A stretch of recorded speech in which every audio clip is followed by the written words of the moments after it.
5 months with a car in your personal garage pretty much tells you everything you need to know about its foibles and individual characteristics. That's even more the case when the vehicle in question encourages you to drive it as often as we drove the 2017 Suzuki Ignis GLX. As I've written in previous updates, my partner and I tend to favor the Ignis above just about every other test vehicle. You've read our previous update where I waxed lyrical about the Ignis practicality around town, and we've also covered its, somewhat surprising, usefulness as a longer-haul country cruiser.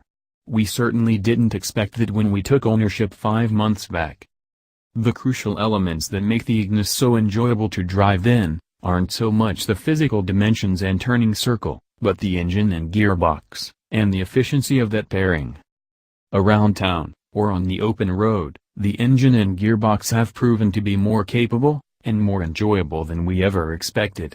Before we get to the mechanicals though, there is one around town negative, the blind spot at rear three-quarter when you look over your shoulder as the driver. This is more of an issue for shorter drivers, but it is still a factor for tall drivers until you get used to it. Look at the pure numbers alone and you could be forgiven for making the mistake the Ignis is underpowered and underwhelming. The reality, as we've found with many small engines of late, is a fair bit different. And while we can't argue the case for the Ignis to be your only car if you want something larger, if you've got something silly in the garage like we usually do, the Ignis is the perfect second car foil.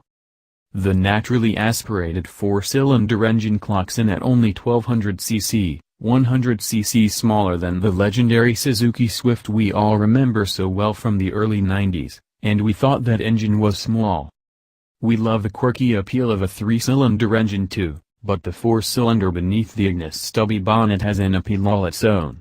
Makes my 1700cc motorcycle feel like a big block. The 1.2-liter engine makes 66